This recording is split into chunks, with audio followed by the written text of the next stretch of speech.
Chad, good afternoon. Good afternoon, Hutton. Excited for a big show today. Yes, some news just as we hit the air, and good news at that, because Matt Araiza is back where he should be. He's back in the NFL. Adam Schefter with the report. A big development in KC. The Chiefs are signing former Bills punter Matt Araiza, per source. The Bills cut Araiza amid the sexual assault allegations that were went through the potential criminal charges. None were filed. And then the civil case came about and was later dropped. But we went through all of last season without Araiza landing on a roster. Tommy Townsend is the punter for Kansas City, who is going to be a free agent next month. And now Matt Araiza, the punt god, is back in the NFL with the Kansas City Chiefs. This is great news for a guy who gets a second chance after a potential, not just life-altering, but career-ending allegation and accusation. It's really a sad story because he never should have had that first chance taken away for him with the Bills, right? False accusations, everything dropped. From what I understand with the legal process and everyone else saying, it's sort of a case of mistaken identity at the party and everything that went on. And to have 18 months of his career taken from him, yes, it is redemption, but he did nothing to deserve the redemption. He should still be playing in the NFL. He should have been a punter all along. So that was taken for him because of a false accusation. And then he ended up not getting charged with the crime, and now the Chiefs, thank God, are going to give him an opportunity. I'm rooting for the guy. I hope he does well. I hope he has a nice long career as an NFL punter. I hope these 18 months away from playing football is not going to be some huge detriment to him where he cannot succeed in the NFL. That's what I'm rooting for more than anything. But overall, it's just a super sad story that, yes, it is a redemption story, and this was taken from that, but none of it ever should have happened, right? He should have still been playing for the Bills. The false accusation should not have happened. None of that should have happened. Yeah, and the false accusation, he doesn't deny, sexual activity. Yeah. Just the fact that there were no criminal charges brought. It was investigated. Right. And the whole saga in Buffalo was the Bills didn't know about this. Remember this? Yeah. They found out about it a month prior to news getting out. And then they acted on it by cutting him. Well, and I'm pretty sure I don't think anybody knew about it because the accusation came after he was with the Bills. I think it all came after the fact from his previous time at San Diego State. Right, but the investigation was taken. They had been digging on this for some time there with the prosecutor, which, again, no criminal charges were handed down. Chad, this is also one of the best coming out of the draft in 2022 to play his position. The punt god is for good reason. He can kick it the length of a football field. It's tough to find punts over 80 yards in the NFL. It didn't happen at all in 2022. And if it's happened this year, it happened once, maybe twice. He has also hit a 53-yard field goal. That's his career long. And he's drafted. Since 2000, there were only 4 drafted punters prior to 2022. And now you have Araiza, and I believe there was a punter drafted last April as well. But this goes back to quite the talent. He was going to get back in the league, and he's back where he should be. Yeah. Back playing it, and now with Kansas City. It's interesting. I immediately thought when I saw the news, he goes to Buffalo where they weren't punting at all whenever he was actually drafted. The punt god is not going to be needed. That was kind of the running joke. Now he's with Mahomes and company in Kansas City. Where a punter was needed this last year because their offense wasn't the best it's been. But back-to-back. But he is paired with another great quarterback and great offense. And about to enhance their offensive skill positions. I'm thrilled the guy gets this opportunity with another great team. He was on a great team before with the Bills. Now he's really on a great team, dynasty team with the Kansas City Chiefs. And he's going to get an opportunity. I hope this turns out to where 5 years from now, all of this stuff in the past is just a footnote that's not even mentioned as much anymore.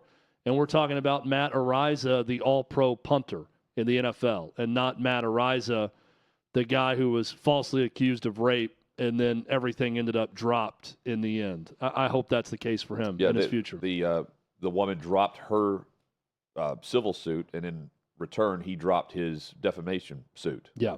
In this.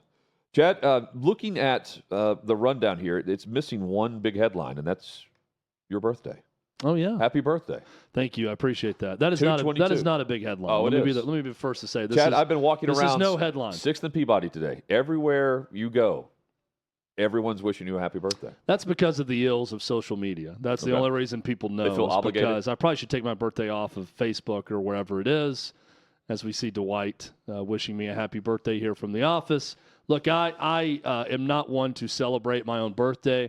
I am quick to chastise those that spend a week celebrating their birthday. It's mostly women that do this. I don't know many guys that decide to celebrate a birthday week, but I do know quite a few women that decide to do that. I had very little to do in the process of me being birthed. Other than being here, I thank God for every breath that I have, and I'm thankful for that opportunity, thankful to my parents for having me, all of those things, but I don't really deserve any of the praise for my birthday. So we'll keep moving, have the show go as smooth as possible. That's the best birthday gift that I could have. I thank everyone who's been kind enough to wish me a happy birthday. Anyone that's still in line, just I am go about your day. Yeah, everybody else out there, I will come out to sign the moonshine bottles shortly after our show wraps. The receiving line. Here in a couple of hours, but before then, please just wait patiently. I thank everyone for doing it. I'm not some ingrate that doesn't appreciate people saying happy birthday. I'm very thankful for that. It's just difficult to really do a bunch of backflips over one's own birthday. Hey, man. And as they continue to increase, this is your day. Your sports betting run right now is looking great. Yeah, I had this is your day. Nice 3-leg parlay hit. I bet on some soccer club called Young Boys that I was turned on to. Wrong choice of words. That Colin told me I should bet on against them. Did not bet on Young Boys. Actually bet against them. So I'm really on a heater right now that I'm betting on a game involving some Swiss club called Young Boys. So I'm feeling myself. I feel good. Feel healthy. That's the best I can ask for. But as the birthdays start to creep up, and especially after you have children, first off, when you have children, you realize your life does not matter anymore at all because everyone around you, and you too, you only want to celebrate their accomplishments and what happens with them and their birthdays. But my birthday has never meant less than it does right now. Today. You know when it's going to mean, you know when it's actually going to matter even less? A year from now, it's going to matter less. And you know when it's actually going to reach another point? A year after that, it's going to matter even less. As the years tick up and my children grow, my birthday means less and less. But I appreciate you saying happy birthday. Chad, is the last birthday that mattered your 40th? I don't even think that mattered. I mean, it was it was a day, but I don't know. Like, I think 50 is going to hit me hard if I make it to 50, God willing. You will. But if I do, 50 sounds like a big deal. I guess 40 is a big deal, but it didn't feel like that big of a deal. I don't know. It's tough to put one's own birthday into perspective, especially after kids, to where it's all I care about are their birthdays. I think the vast majority of us put their birthday in perspective very well. This is us. You know, like, I think most make it a big deal. Yeah. I'm very bad about wishing people happy birthday also. And I've a lot of people have been very kind to me to shoot me texts all day and say different things, and I appreciate it. I'm very bad about doing that, and it's in part because I'm so uncomfortable with my own birthday. Maybe Armando or Amy Dash will wish I don't think like your own. I just don't see birthdays as a thing to celebrate. We're celebrating. I'm very contrarian when it comes to American society about this, but I just don't. I never think of my own birthday as something to like have some huge thing over. What about contract day in college football, which is never ending if you are represented by Jimmy Sexton? The Nick Saban retirement and the ripple effect that we've seen in contracts goes to show that Jimmy Sexton just replaces a client or a coach with another client in the same position. When you start looking at it, it's all about the Jimmy Sexton pipeline. It is. This is just a glance at who he represents in college football. Now think about the contract extensions recently for these guys. Of course, Nick Saban retires. He represents Kirby Smart. Steve Sarkisian. We'll get back to him in a moment. Mike Norvell. You've got Lane Kiffin, DeBoer, Jimbo Fisher. He also had Kevin Sumlin at A&M before Jimbo, so he just replaced a coach with a coach. Hugh Freeze, Mark Stoops, Brent Venables, a total of 11 of the 14 current SEC coaches he represents, plus Dan Lanning, contract extension, James Franklin, Dino Babers, and Matt Campbell. Chad, he also had Butch Jones and Jeremy Pruitt, and you had those replace each other. Craziness. I don't know how he's got into this pipeline of doing exactly this, and I know he's got a huge staff behind him that is capable of negotiating just like him when he comes over the top. But he did just that and took advantage for the coaches in his wing whenever Saban retired. Because Steve Sarkisian at Texas, beyond just the $10 million plus contract, which based on the extension goes through 2030, where he's going to make $10.9 million scheduled on the contract year. Chad, this isn't unheard of, but think about the success that Steve Sarkisian has had compared to Nick Saban, Kirby Smart. He has 2 cars and a country club membership. That's kind of standard. He has access to a private jet for personal use as well. All because Saban retires. Amid all the speculation. And Texas is paying most of his money to Sarkisian's LLC, which allows him to write off agent fees. So they've diverted the money there, and, you know, another coach has a larger buyout, and if he fails, he'll be paid to fail. But just the ripple effect, beyond just the coaching carousel, how one guy, one agent, really controls the market. And when one of his top guys leaves or is fired, he's got another guy waiting that will be replacing said coach. And they do all this, and they still have a search committee. They still have, $800,000 search committee that the private firm that they'll have go out and vet these guys. Just call up Jimmy Sexton. Chad, have you met him? I have not. We know a number of people, both met of him us one time. that know him, but I've never met him. It's nothing like I would expect. It wasn't the Jerry Maguire feel at all. But all the coaches respect him. Also the rivals of this, the aspect, like if our rival was represented by the same attorney or agent, I wouldn't want that. Would you? No. But all the top guys are him. Every one of them. Let me go through. So, over 10 years, this is Steve Sarkisian. All the things Hutton just listed about all of his pay and his country club memberships and everything else. Private jet access. The man is 71-49 overall at Washington, USC, and Texas. These are not bad programs. 2 of the 3 just played in the college football playoff. USC, a national championship winning program. He is 71-49. 2-4 in bowl games overall. He is, I'm going to go through the years of Steve Sarkisian. Yep. 5-7, starting at Washington in 2009 as a head coach. 5-7, 7-6, 7-6, 7-6. 8-4. 8-4 is best year at Washington. Kalen DeBoer just got Washington very close to a national title. 8-4 was his best year. That got him the USC job, where he goes 9-4 and then 3-2. At USC, where he's fired midseason, had the alcohol problem, got fired, and then rehabilitated with Nick Saban, gets the Texas job, where he has gone 5-7, 8-5, and 12-2. In 10 years, the man has had 1 double-digit win season, and he is getting all of this. There is something very wrong with the system. And I'm not saying Steve Sarkisian's a bad coach. I think he's a good offensive coach. His record does not deem necessary for him to make all this money and to have a buyout like that. Jimmy Sexton is a hell of a businessman. He has done very well for himself. He is a detriment to college football. Make no mistake about it.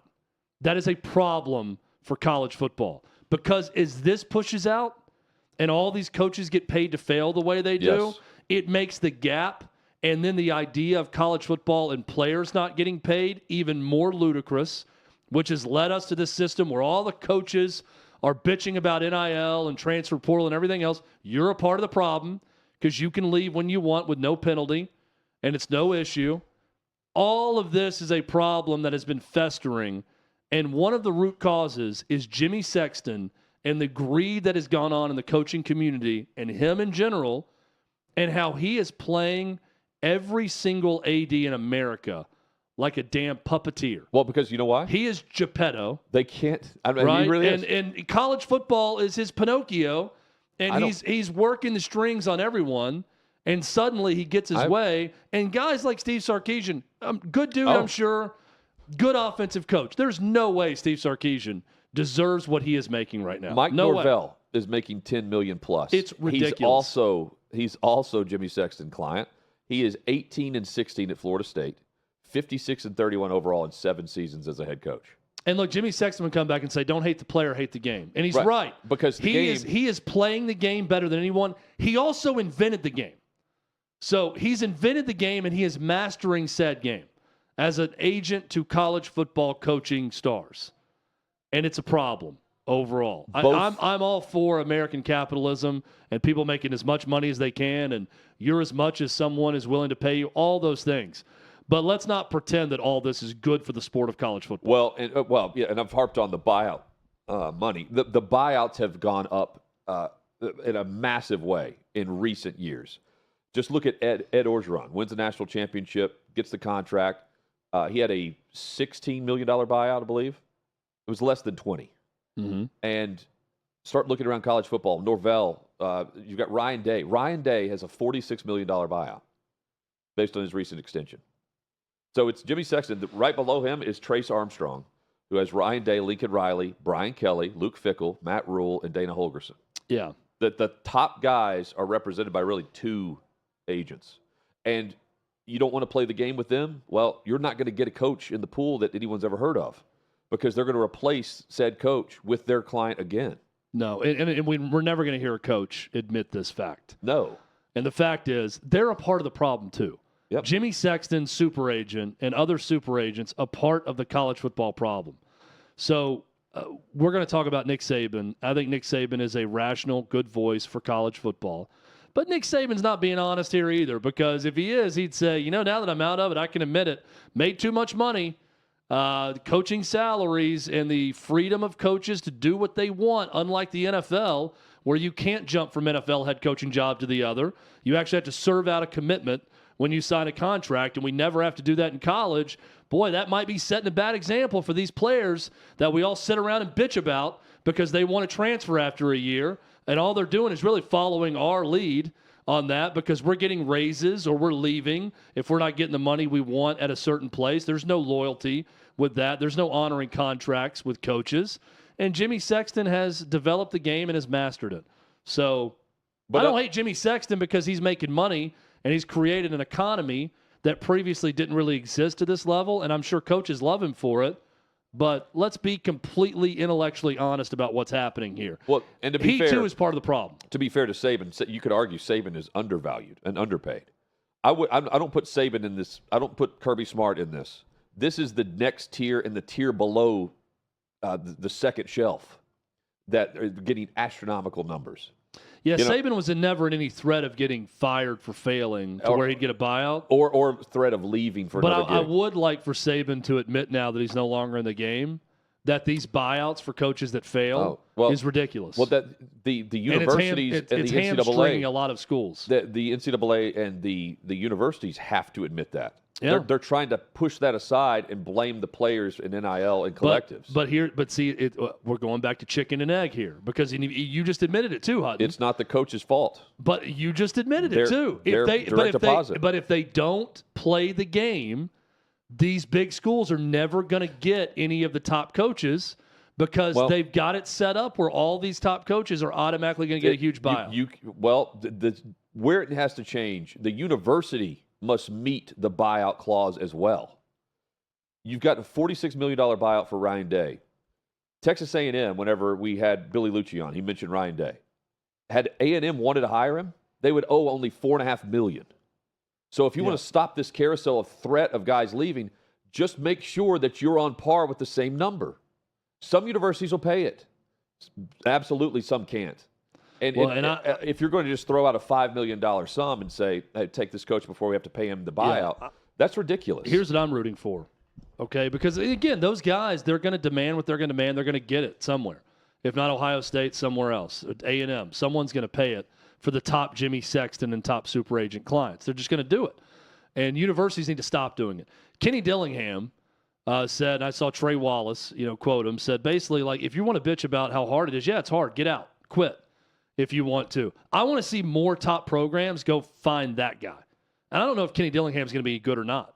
He's an Arizona State grad. Go find the young, hungry dude that you don't have to promise the world to and say, we're going to pay you a lot while you're coaching here. We're going to give you the resources you need. Go earn it. We'll pay you more.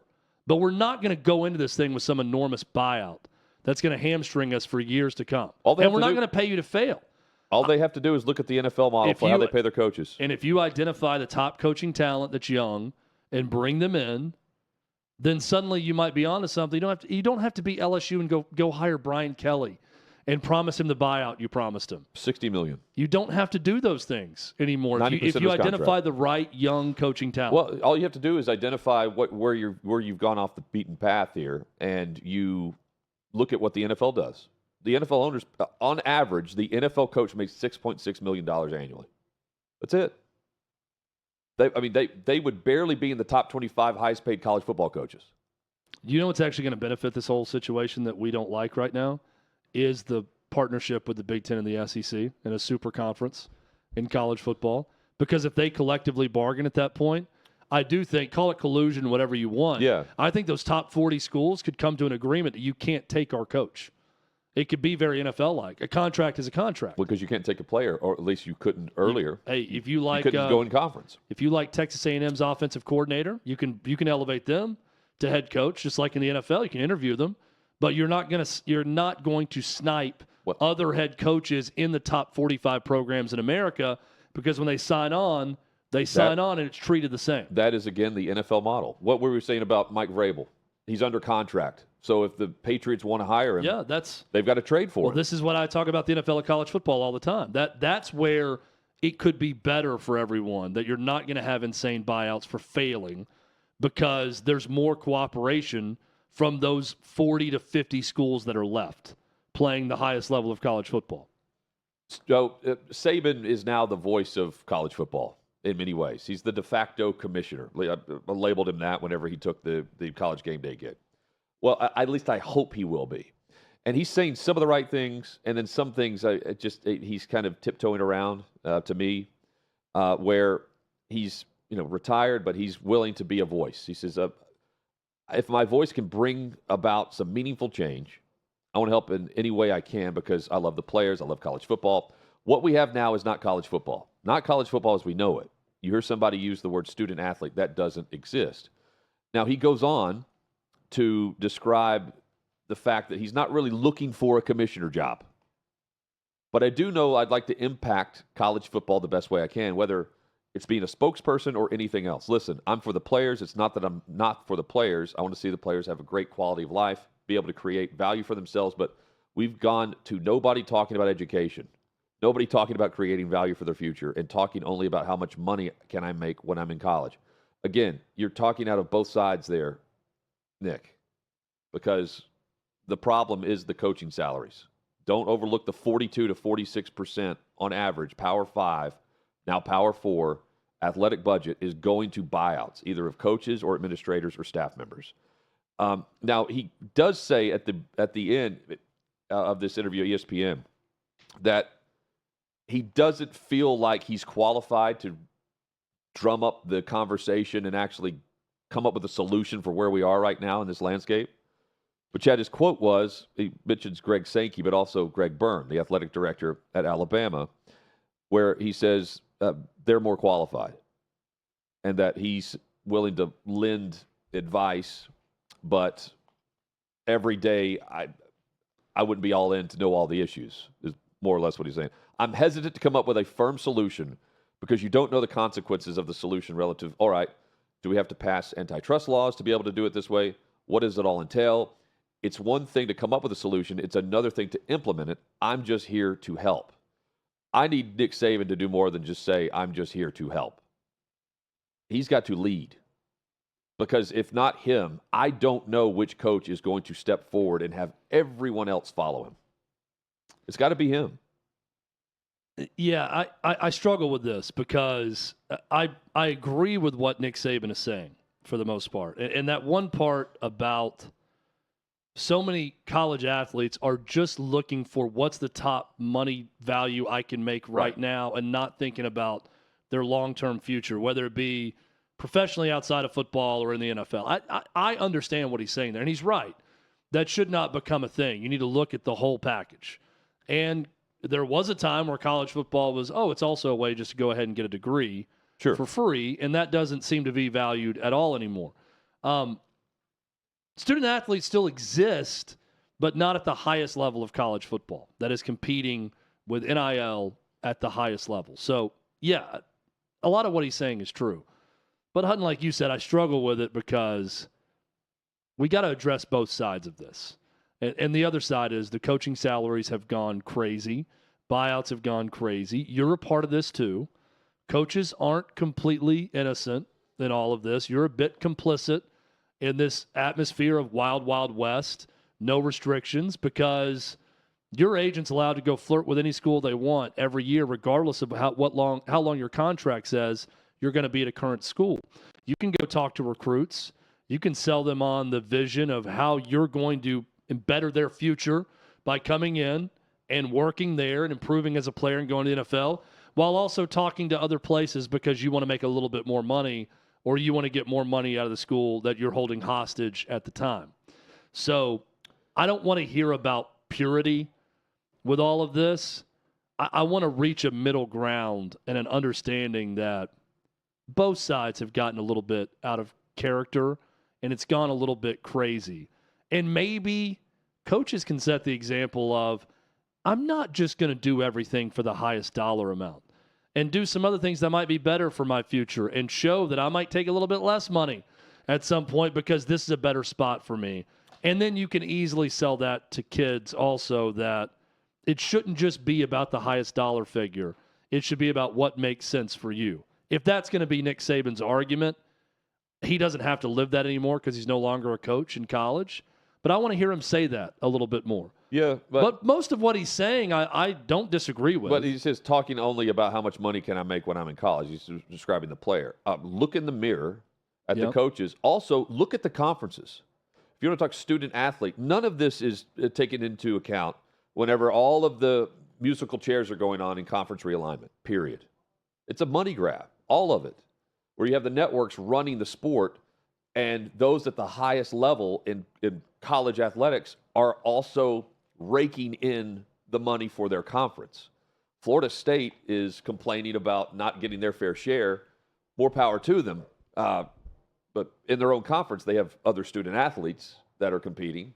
You have the Big Ten and the SEC that, and especially in the SEC's case, didn't even bother telling Texas A&M that Texas is about to join. It was just, you have to come bearing arms. You have to bear arms. And I don't think what Saban's saying here about, look, I'm for the players. Nobody's talking about education, including those running your school, the conference, and your team, period. Like, to me, that's just a crutch that is thrown out there way too often, especially based on what we've seen the last 3 years. And it's another example to me of just, there's no one person that's going to be the perfect decision maker for college football because of their bias that's inherent with whatever they did. Yeah. So Nick Saban obviously has an inherent bias on behalf of the coaches and not the players. He can talk about I'm for the players all he wants, but if you don't acknowledge that the coaching profession has gotten out of control with money involved in that too, then you're part of the issue also. Greg Sankey, who Nick Saban says would be a good commissioner of college football or to lead us out of this because he's had more day-to-day experience in all the legalities and everything. He's right about that. But Greg Sankey looks at everything through the prism of how do I make the most money in annual payout to my 14 and now soon to be 16 member institutions. Well, that's not someone who's also looking out for the best interest of the players Right. or the student athletes. So it is going to take some compromise on all sides. I don't know if any side right now is willing to compromise, and I'm including the players on this. They want to make the most money in the shortest amount of time that they can, and they have the right with NIL to do that right now.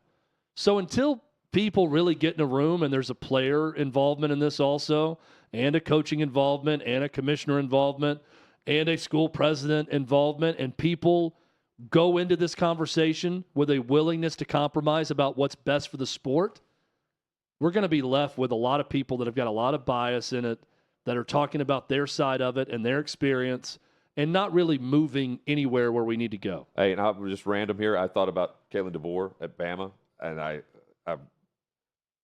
I'm thinking, man, this is not good whenever you have Saban saying this. What you have now isn't name, image, likeness. A collective has nothing to do with name, image, and likeness. It was Saban that was getting and keeping players, and now DeBoer's taking over without the same structure that you're seeing across college football right now. Chad, the NBA returns. Also, quickly on one of Saban's ideas that was interesting, talking about, an NIL has nothing, or a collective has nothing to do with NIL or the university, Right. and you have tax-exempt payment that goes to the university. So he was advocating for the collectives to be taken in-house, and then you just give money to the university, and then suddenly that money funnels back to the student athletes. Yeah, they want the money to go through the university, not the collective. In some way, yeah. The collective should not be separate from the university. You just pay, and then some of that money could be worked out for student athletes. But they want it that way so they can control. Again, this is over the 9%, not the 42 to 45%. I think that they can control that number. I think that sounds great on paper, and when he's quoted by Chris Lowe as saying that. And I also get back to thinking, I don't think that's ultimately going to be what's best financially for the student athlete if that happens. Absolutely. What's going on right now is what's best for the student athlete. Well, financially, not in all ways, right? But just from a dollar standpoint, what's going on right now is what's best. And there aren't many universities that are really good with their collective that are complaining about it, because they're also really good. They're good financially too, in that respect, with how the money's flowing. Chad, plenty of money in the NBA. Watching the All-Star game, protecting themselves to the max because there wasn't much competition there. Back from the All-Star break, though, they return tonight, and I won't be watching. Nope. Will you? I will not. So I got to thinking about this before the show today. The current NBA is like sitcoms of the old days. Hutton and I grew up on sitcoms. I remember tape before a live studio audience. Here is Coach with Craig T. Nelson. Cosby Show. Cosby Show. I mean, go down the list. Another name that takes on a different connotation these days. Family Matters. Full House. Seinfeld. Friends. I mean, we can go on to the mid to late aughts. Yep. 2.5 Men. Great show. How I Met Your Mother. Go on down the list of what we knew as sitcoms back in the day. Tape before a live studio audience, laugh track, all of that. And Roseanne. Roseanne, another great. And that Connors, I actually still kind of watch a little bit of that, but not all of them. But the old concept of the sitcom, which was all we knew for a long time on television, All in the Family in the 70s, groundbreaking television show. Throughout the 70s and 80s, the sitcom was king. I think back to the NBA in the 90s. And in the 90s, sitcoms were a big deal. And I think, okay, how much of my mind is just blinded by the fact that old school NBA was sitcoms how I knew them? My childhood, early adulthood, guys getting after it, stars that we knew about, teams that we knew about, stars and team being connected at the hip. And when you thought about that team, you thought about that star. When you thought about the Boston Celtics, you thought about Larry Bird and Robert Parrish and Kevin McHale. When you thought about the Bulls, you thought about Jordan and Pippen. When you thought about the Knicks, you thought about Patrick Ewing. How much of it is that? How much of it is, boy, the NBA is just not good anymore? I think the NBA now is like sitcoms now. No one cares if they exist anymore. There's not a single good sitcom going. Nobody cares. We've moved on. There's better television right now. There are streamers that do better work. There are single-cam, multi-cam shows without a studio audience that have shown itself to be better and funnier than what we remember as sitcoms. I think the NBA is kind of in that place right now where there's so many other better products out there, and it's not a basketball problem.